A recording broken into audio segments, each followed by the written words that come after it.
भगवत गीता को धर्म ग्रंथ समझकर मत सुनिए, इसे अपने जीवन का आईना समझिए। आज मैं आपसे एक सवाल पूछना चाहती हूँ। क्या कभी ऐसा हुआ है कि आप किसी बड़े फैसले के सामने खड़े हों और समझ ही ना आए कि सही क्या है? एक तरफ परिवार, दूसरी तरफ जिम्मेदारी, एक तरफ दिल तो दूसरी तरफ कर्तव्य, और मन बार बार यही कहे, काश मुझे ये फैसला लेना ही ना पड़े। अगर आपने कभी ऐसा महसूस किया है तो यकीन मानिए, आप अकेले नहीं हैं। हजारों साल पहले महाभारत के मैदान में ठीक यही स्थिति अर्जुन की भी थी, और शायद इसलिए भगवत गीता आज भी उतनी ही नई लगती है जितनी उस समय थी, क्योंकि इंसान बदल गया, कपड़े बदल गए, मोबाइल आ गए, इंटरनेट आ गया, लेकिन इंसान का मन आज भी वहीं खड़ा है। जरा उस दृश्य की कल्पना कीजिए। कुरुक्षेत्र का विशाल मैदान, दोनों तरफ लाखों योद्धा, घोड़ों की टापें, हाथियों की गर्जना, शंखों की आवाज, हर किसी के हाथ में हथियार, हर किसी की आंखों में जीत का सपना। बस अब युद्ध शुरू होने ही वाला है। ऐसे समय अर्जुन, जो उस युग का सबसे बड़ा धनुर्धर माना जाता था, अपने सारथी श्री कृष्ण से एक अजीब सी बात कहता है। वो कहता है, हे कृष्ण, मेरा रथ दोनों सेनाओं के बीच ले चलिए। सोचिए, युद्ध शुरू होने वाला है, लेकिन अर्जुन पहले देखना चाहता है कि सामने कौन खड़ा है। श्री कृष्ण बिना कुछ कहे रथ को धीरे धीरे आगे बढ़ाते हैं और फिर उसे ठीक दोनों सेनाओं के बीच रोक देते हैं। लेकिन ध्यान दीजिए, भगवान ने रथ कहीं भी नहीं रोका। उन्होंने रथ वहां रोका जहां सामने सबसे पहले भीष्म पितामह और गुरु द्रोण दिखाई दे रहे थे। क्यों? क्या ये संयोग था?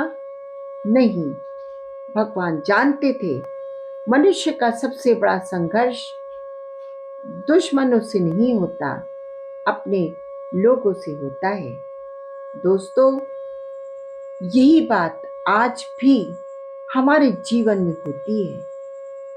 अगर कोई अनजान व्यक्ति हमें कुछ कह दे तो शायद हम 2 मिनट में भूल जाएं, लेकिन अगर वही बात हमारे अपने, हमारे परिवार का कोई सदस्य या कोई बहुत करीबी दोस्त कह दे तो वह बात कई दिनों तक मन में घूमती रहती है।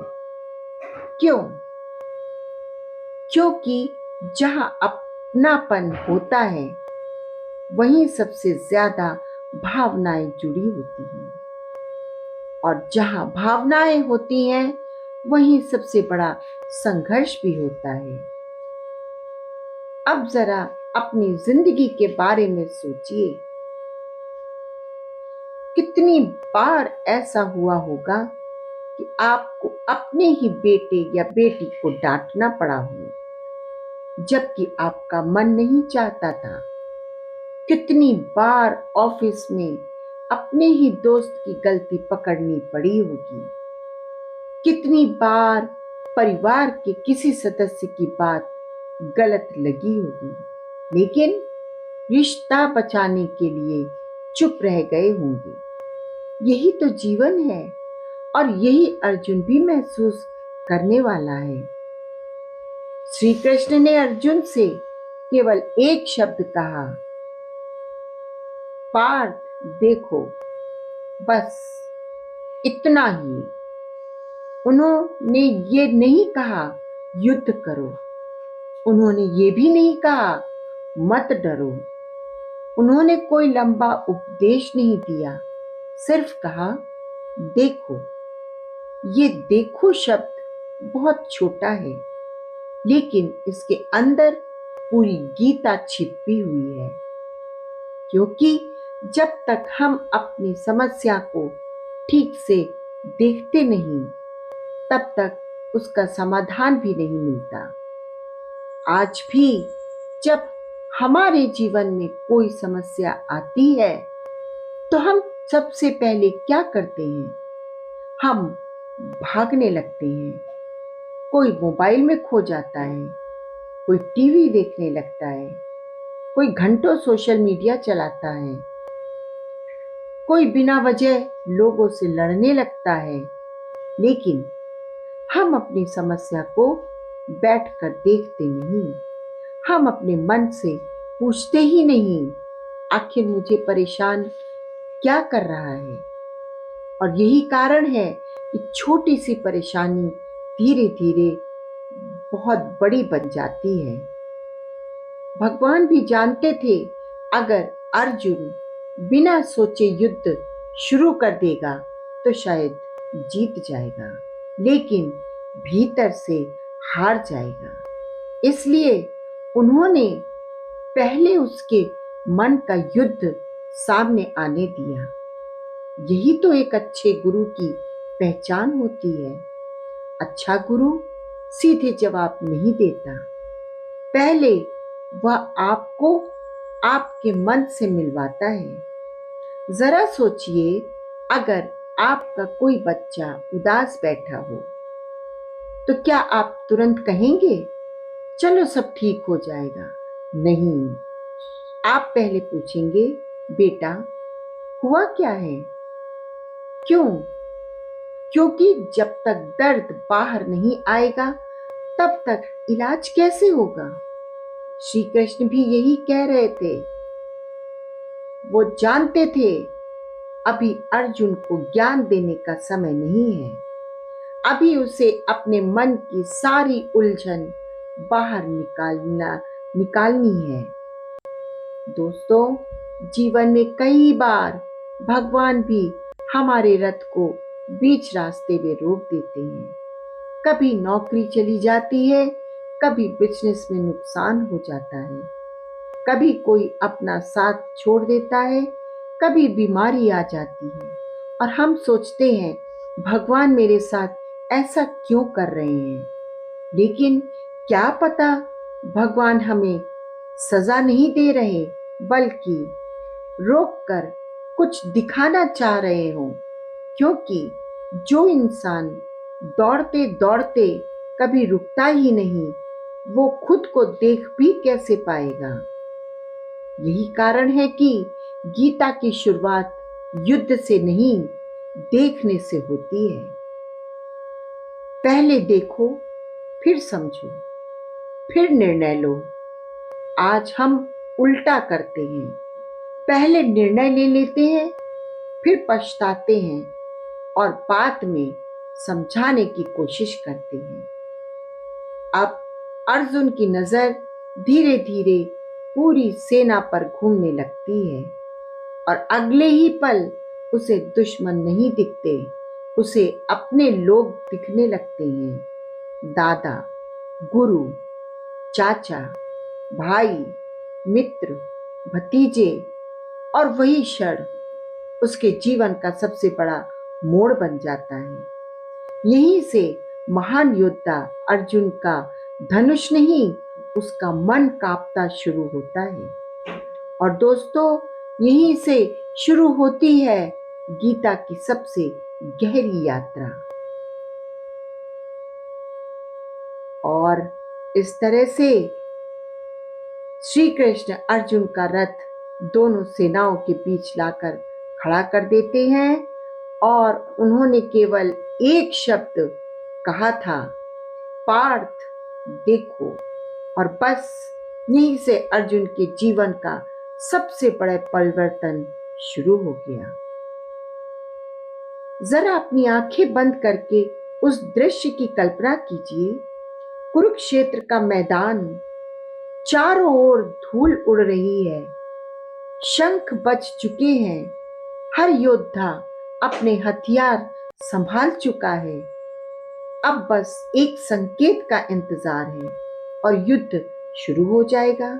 लेकिन उसी समय अर्जुन की नजर धीरे धीरे सामने खड़े योद्धाओं पर जाती है। पहले उन्हें भीष्म पितामह दिखाई देते हैं, फिर उनके गुरु द्रोणाचार्य, फिर कृपाचार्य, फिर चाचा, भाई, मित्र, भतीजे, पोते, साले, संबंधी, और अचानक अर्जुन के लिए ये युद्ध भूमि एक परिवार की सभा बन जाती है। अब सामने दुश्मन नहीं थे, सामने अपने थे। यहीं पर अर्जुन टूट जाता है। और सच कहूं, अगर हम उसकी जगह होते तो शायद हम भी यही महसूस करते, क्योंकि दुनिया का सबसे कठिन युद्ध अपने लोगों के खिलाफ लड़ना होता है। आज भी ऐसा ही होता है।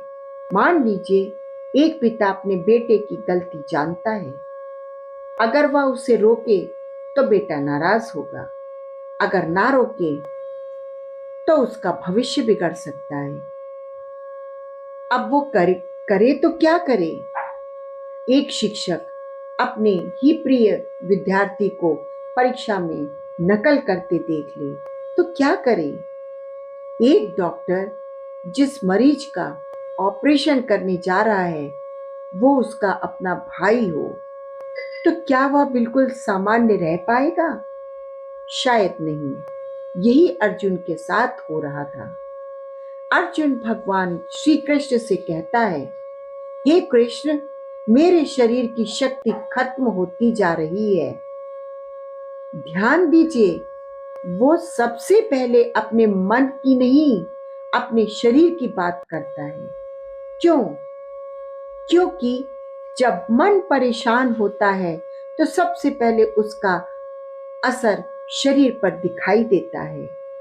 वो कहता है, मेरे हाथ कांप रहे हैं, मेरा मुंह सूख रहा है, मेरे रोंगटे खड़े हो गए हैं, गांडीव धनुष हाथ से छूट रहा है, मैं खड़ा भी नहीं रह पा रहा हूं, मेरा सिर चकरा रहा है। सोचिए, इतना बड़ा योद्धा जिसने अकेले हजारों युद्ध जीते आज अपने ही लोगों को देखकर कांप रहा है। क्या आपने कभी ऐसा महसूस किया है? किसी अस्पताल के बाहर जब डॉक्टर रिपोर्ट लेकर बाहर आने वाले हों, दिल की धड़कन तेज हो जाती है। इंटरव्यू से पहले हाथ ठंडे पड़ जाते हैं। बच्चे का रिजल्ट आने वाला हो तो रात भर नींद नहीं आती। किसी अपने की तबीयत खराब हो तो खाना ही अच्छा नहीं लगता। यानी जब मन घबराता है तो शरीर भी उसका साथ छोड़ने लगता है। आजकल हम इसे क्या कहते हैं? Stress, anxiety, panic. लेकिन हजारों साल पहले गीता ने इसे बहुत सरल शब्दों में बता दिया। मन अशांत होगा तो शरीर भी अशांत हो जाएगा। यही एक महत्वपूर्ण बात समझने की है। अर्जुन कायर नहीं था। अगर वह डरपोक होता तो महाभारत का सबसे बड़ा योद्धा कभी नहीं बनता। वह युद्ध से नहीं डर रहा था, वह अपनों को खोने से डर रहा था।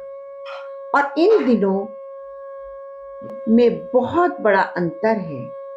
आज भी बहुत से लोग कहते हैं, मैं बहुत डरपोक हूं, लेकिन हर बार कमजोरी डर नहीं होती। कई बार वह प्रेम होता है, कई बार वह संवेदनशीलता होती है। कई बार वह रिश्तों की गहराई होती है। अर्जुन भी संवेदनशील था। उसे सामने सैनिक नहीं, अपने परिवार का चेहरा दिखाई दे रहा था। फिर अर्जुन एक ऐसी बात कहता है जो शायद हम सब ने कभी ना कभी अपने जीवन में कही होगी। वो कहता है, हे कृष्ण, मुझे कोई शुभ संकेत नहीं दिखाई दे रहा। कितनी गहरी बात है। जब मन दुखी होता है तो हर रास्ता अंधेरा दिखाई देता है। उम्मीद खत्म हो जाती है। इंसान सोचने लगता है, अब कुछ अच्छा नहीं होगा। क्या आपने ध्यान दिया है, जब हम खुश होते हैं तो छोटी सी बात पर भी मुस्कुरा देते हैं, लेकिन जब मन दुखी होता है तो दुनिया की सबसे अच्छी चीज भी अच्छी नहीं लगती। यानी दुनिया वैसी नहीं दिखती जैसी वो है। दुनिया वैसी दिखती है जैसा हमारा मन होता है। इसलिए भगवान बाद में अर्जुन से कहेंगे, पहले अपने मन को संभालो, क्योंकि जिसका मन हार गया वो बाहर की लड़ाई कभी नहीं जीत सकता। आज हमारे जीवन में भी यही समस्या है। हम अपने मोबाइल की बैटरी रोज चार्ज करते हैं, लेकिन अपने मन को कब चार्ज करते हैं? हम शरीर की बीमारी पर तुरंत डॉक्टर के पास जाते हैं, लेकिन मन दुखी हो तो उसे अनदेखा कर देते हैं। हम दूसरों की बात सुनते रहते हैं, लेकिन अपने मन की आवाज कभी नहीं सुनते और फिर कहते हैं, पता नहीं मैं इतना परेशान क्यों रहता हूँ। गीता हमें यही सिखाती है, अपने मन की बात सुनना कमजोरी नहीं है। अपनी भावनाओं को पहचानना कमजोरी नहीं है। रोना, टूट जाना, दुखी होना, ये भी इंसान होने का हिस्सा है, लेकिन वहीं रुक जाना, यही समस्या है। अर्जुन अभी टूटा है, लेकिन उसकी सबसे बड़ी खूबी ये है कि वो अपने मन की बात छिपा नहीं रहा। वो भगवान से कह रहा है, मैं ठीक नहीं हूं। यही उसकी ताकत है। जो इंसान अपनी उलझन स्वीकार कर लेता है, उसके जीवन में समाधान आने की शुरुआत हो जाती है। और यहीं से गीता का सबसे बड़ा संवाद शुरू होता है। एक तरफ टूटा हुआ अर्जुन और दूसरी तरफ मुस्कुराते हुए श्री कृष्ण। एक तरफ भ्रम, दूसरी तरफ सत्य। एक तरफ मोह, दूसरी तरफ ज्ञान। लेकिन अभी भगवान कुछ नहीं बोलते। क्यों? क्योंकि अर्जुन के मन में अभी और भी प्रश्न हैं, और जब तक मन खाली नहीं होगा, ज्ञान उसमें स्थान कैसे पाएगा? और अर्जुन अपने ही लोगों को देखकर बुरी तरह विचलित हो जाता है। उसके हाथ कांप रहे होते हैं, धनुष हाथ से छूट रहा होता है, मन भ्रमित हो चुका हुआ होता है। लेकिन अब वह जो बात कहने वाला है, वो शायद हम सबके जीवन का सबसे बड़ा प्रश्न है। अर्जुन श्री कृष्ण से कहता है, हे कृष्ण, मुझे न विजय चाहिए, न राज्य चाहिए और न ही सुख चाहिए। जरा सोचिए, जिस राज्य के लिए वर्षों तक संघर्ष हुआ, जिसके लिए वनवास सहा, जिसके लिए अपमान सहा, आज वही अर्जुन कह रहा है, मुझे ये सब नहीं चाहिए। क्या ये त्याग था या कुछ और? पहली नजर में लगता है अर्जुन बहुत महान बात कर रहा है, लेकिन भगवान श्री कृष्ण जानते थे ये त्याग नहीं, ये उस समय की भावनाओं का तूफान है जब मन बहुत दुखी होता है तो इंसान कई बार ऐसी बातें कह देता है जो वह सामान्य स्थिति में कभी नहीं कहता। क्या आपने भी कभी गुस्से या दुख में कहा है, अब मैं किसी से बात नहीं करूंगा, अब मुझे किसी चीज की परवाह नहीं, अब मुझे कुछ नहीं चाहिए। लेकिन कुछ समय बाद जब मन शांत होता है तो वही व्यक्ति फिर सामान्य हो जाता है। यानी उस समय निर्णय बुद्धि नहीं ले रही होती, भावनाएं ले रही होती हैं। यही अर्जुन के साथ भी हो रहा था। वह अपने दुख में इतना डूब गया कि उसे अपना कर्तव्य दिखाई देना बंद हो गया। अब जरा अपनी आज की जिंदगी पर नजर डालिए। मान लीजिए आप एक डॉक्टर हैं और आपके सामने आपका कोई बहुत करीबी रिश्तेदार मरीज बनकर आ जाए। क्या आप उसका इलाज नहीं करेंगे या इसलिए इलाज छोड़ देंगे कि वो अपना है? नहीं, बल्कि आप और अधिक सावधानी से अपना कर्तव्य निभाएंगे। एक न्यायाधीश अगर उसका अपना भाई अपराध कर दे तो क्या वह कानून छोड़ देगा? नहीं, उसे अपने रिश्तों से ऊपर उठकर न्याय करना होगा। एक शिक्षक अगर उसका अपना बेटा परीक्षा में नकल करे तो क्या वह उसे पूरे अंक दे देगा? अगर ऐसा करेगा तो वह शिक्षक भी अच्छा नहीं रहेगा और पिता भी नहीं। यही श्री कृष्ण अर्जुन को समझाने वाले हैं। रिश्ते महत्वपूर्ण हैं, लेकिन कर्तव्य भी उतना ही महत्वपूर्ण है। आज हमारे समाज में एक समस्या बहुत बढ़ गई है। हम कई बार रिश्तों के नाम पर गलत बात का भी साथ दे देते हैं। कोई कहता है आप आदमी हैं, छोड़ो जाने दो। कोई कहता है रिश्तेदारी है, सच मत बोलो। लेकिन क्या केवल रिश्ता होने से गलत बात सही हो जाती है? नहीं। महाभारत का युद्ध राज्य के लिए नहीं था, ये धर्म और अधर्म के बीच का संघर्ष था। अगर अर्जुन केवल रिश्तों को देखकर अपने कर्तव्य से पीछे हट जाते तो अन्याय जीत जाता, और जब अन्याय जीतता है तो उसका नुकसान केवल एक परिवार को नहीं, पूरे समाज को होता है। यही बात आज भी लागू होती है। अगर कोई भी अधिकारी रिश्वत ले और उसका दोस्त कहे मुझे छोड़ दो, तो क्या उसे छोड़ देना चाहिए? अगर कोई अपने पद का गलत उपयोग करे और हम केवल इसलिए चुप रहें कि वो हमारा अपना है, तो क्या हम सही कर रहे हैं?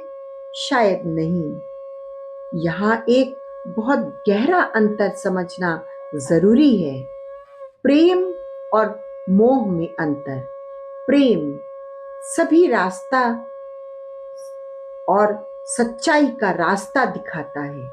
मोह सही रास्ता छोड़ने पर मजबूर कर देता है। प्रेम कहता है मैं तुम्हारे भले के लिए सच बोलूंगा। मोह कहता है तुम नाराज मत हो, मैं कुछ नहीं कहूंगा। आज कई माता पिता बच्चों की हर जिद पूरी कर देते हैं। उन्हें लगता है यही प्रेम है, लेकिन अगर वही जिद बच्चे का भविष्य बिगाड़ दे तो वह प्रेम नहीं, मोह है। कई लोग गलत रिश्ते में वर्षों तक बने रहते हैं क्योंकि उन्हें अकेले रहने का डर होता है। वो कहते हैं क्या करें, रिश्ता है, लेकिन जहां सम्मान नहीं, जहां विश्वास नहीं, वहां केवल नाम का रिश्ता बचता है। भगवान श्री कृष्ण हमें रिश्ते तोड़ना नहीं सिखाते, वो सिखाते हैं रिश्तों को निभाते हुए भी सत्य और कर्तव्य को मत छोड़ो। अर्जुन की समस्या यही थी। उसे लगा अगर मैं युद्ध करूंगा तो मैं पापी बन जाऊंगा, लेकिन श्री कृष्ण जानते थे अगर अर्जुन अपने कर्तव्य से भागेगा तो वही सबसे बड़ा अन्याय होगा। आज भी कई बार हम कठिन निर्णय लेने से बचते हैं। क्यों? क्योंकि हमें डर होता है, लोग क्या कहेंगे, रिश्तेदार क्या सोचेंगे, परिवार नाराज हो जाएगा, और इसी डर में हम कई बार अपनी आत्मा की आवाज दबा देते हैं। जीवन में हर निर्णय आसान नहीं होगा। कुछ निर्णय ऐसे होंगे जहां दोनों तरफ अपने लोग होंगे, लेकिन ऐसे समय में हमें यह सोचना होगा, मैं जो करने जा रहा हूं क्या वो केवल भावनाओं से प्रेरित है या वो सत्य और कर्तव्य पर आधारित है। भगवान श्री कृष्ण अर्जुन को यही सिखाने वाले हैं। कर्तव्य से भागना शांति नहीं देता। कुछ समय के लिए मन को अच्छा लग सकता है, लेकिन बाद में वही निर्णय जीवन भर का पछतावा बन सकता है। गीता हमें कठोर बनना नहीं सिखाती, वो हमें संतुलित बनना सिखाती है। दिल भी रहे और विवेक भी रहे, प्रेम भी रहे और न्याय भी रहे, रिश्ते भी रहे और धर्म भी बना रहे, यही जीवन की सबसे बड़ी कला है। और अब अर्जुन के मन में एक प्रश्न उठ रही है। उसे लगने लगा है कि इस युद्ध से केवल विनाश होगा। उसे भविष्य अंधकारमय दिखाई दे रहा है, लेकिन श्री कृष्ण अभी भी शांत हैं, मुस्कुरा रहे हैं, क्योंकि वे जानते हैं अभी अर्जुन ने अपने मन की सारी गांठें खोली ही नहीं है। वो सोचता है कि अगर इस युद्ध में मेरे अपने लोग मारे गए तो ऐसी जीत का क्या अर्थ। पहली नजर में ये बात बहुत अच्छी लगती है। लगता है अर्जुन बहुत दयालु है, लेकिन यही एक बहुत बड़ा भ्रम छिपा हुआ है। हर दया सही नहीं होती और हर कठोर निर्णय गलत नहीं होता। यही अंतर समझने के लिए पूरी भगवत गीता कही गई है। जरा एक छोटा सा उदाहरण लेते हैं। मान लीजिए एक बच्चा रोज मिठाई खाता है। डॉक्टर ने मना किया, लेकिन वह रोने लगता है। माँ का दिल पिघल जाता है और वह फिर मिठाई दे देती है। अब सोचिए, क्या ये प्रेम है या मोह? अगर माँ केवल बच्चे को रोने से हार जाए तो शायद उस समय बच्चा खुश हो जाएगा, लेकिन भविष्य में उसकी आदत का नुकसान भी उसे ही उठाना पड़ेगा। इसी तरह अगर कोई शिक्षक विद्यार्थी की गलती पर चुप रहे तो क्या वह उसकी मदद कर रहा है या उसका भविष्य बिगाड़ रहा है? कई बार सच्चा प्रेम कठिन निर्णय लेने की ताकत देता है। अर्जुन इस समय दयालु नहीं बना है, वह मोह में उलझ गया है।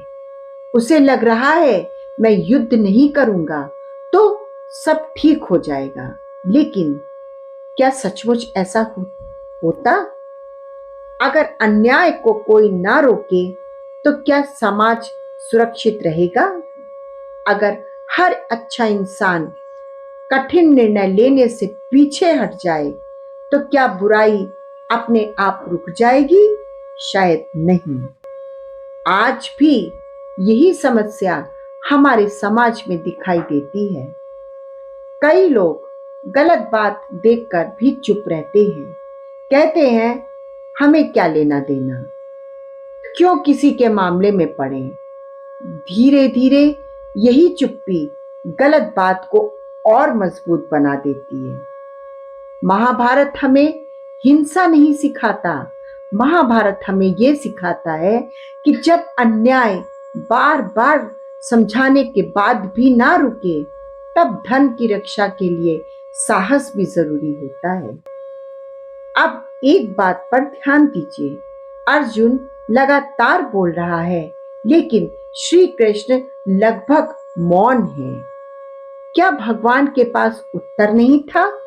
नहीं, उत्तर तो उनके पास पहले से था। फिर वे तुरंत बोलते क्यों नहीं? क्योंकि जब मन भावनाओं से भरा हो, तब सबसे अच्छा ज्ञान भी अंदर नहीं उतरता। जरा सोचिए, अगर कोई व्यक्ति बहुत गुस्से में हो और आप उसी समय उसे समझाने लगे, क्या वो आपकी बात सुनेगा? शायद नहीं। पहले उसका मन शांत होने चाहिए, फिर वह समझ पाएगा। श्री कृष्ण यही कह रहे हैं और यही कर भी रहे हैं। वे अर्जुन को बीच में नहीं रोकते। वे ये नहीं कहते तुम गलत हो। वे उसकी हर बात को धैर्य से सुनते हैं, क्योंकि एक सच्चा गुरु पहले सुनता है, फिर समझाता है। और ये शिक्षा केवल गुरु शिष्य के लिए नहीं, हमारे हर रिश्ते के लिए है। आज हम क्या करते हैं? कोई अपनी बात शुरू भी नहीं करता और हम सलाह देना शुरू कर देते हैं। बच्चा कुछ कहना चाहता है, हम कहते हैं तुम्हें कुछ नहीं पता। पति पत्नी एक दूसरे की बात पूरी सुने बिना ही जवाब देने लगते हैं। दोस्त पहले अपनी परेशानी बताता है और हम तुरंत समाधान देने लगते हैं। लेकिन कई बार इंसान को समाधान से पहले सुनने वाला चाहिए होता है। श्री कृष्ण हमें यही कला सिखाते हैं। अब अर्जुन की सारी बातें बाहर आ चुकी हैं। उसका भ्रम, उसका डर, उसका मोह, उसकी पीड़ा, सब कुछ। और अंत में वह अपना गांडीव धनुष नीचे रख देता है, रथ में बैठ जाता है और कहता है मैं युद्ध नहीं करूंगा। यही भगवत गीता के पहले अध्याय का समापन होता है। लेकिन यहीं से असली भगवत गीता शुरू होती है। अगर ध्यान से देखें तो अर्जुन की सबसे बड़ी समस्या युद्ध नहीं थी। उसकी सबसे बड़ी समस्या उसका उलझा हुआ मन था। और यही हमारी भी सबसे बड़ी समस्या है। हम में से ज्यादातर लोग बाहरी परिस्थितियों से नहीं, अपने विचारों से परेशान रहते हैं। कई बार समस्या से ज्यादा उसके बारे में हमारी सोच हमें थका देती है। इसलिए भगवान श्री कृष्ण पहले युद्ध जीतना नहीं सिखाते, वे पहले मन जीतना सिखाते हैं। क्योंकि जिसने अपने मन को जीत लिया, उसे संसार की कोई भी परिस्थिति लंबे समय तक हरा नहीं सकती।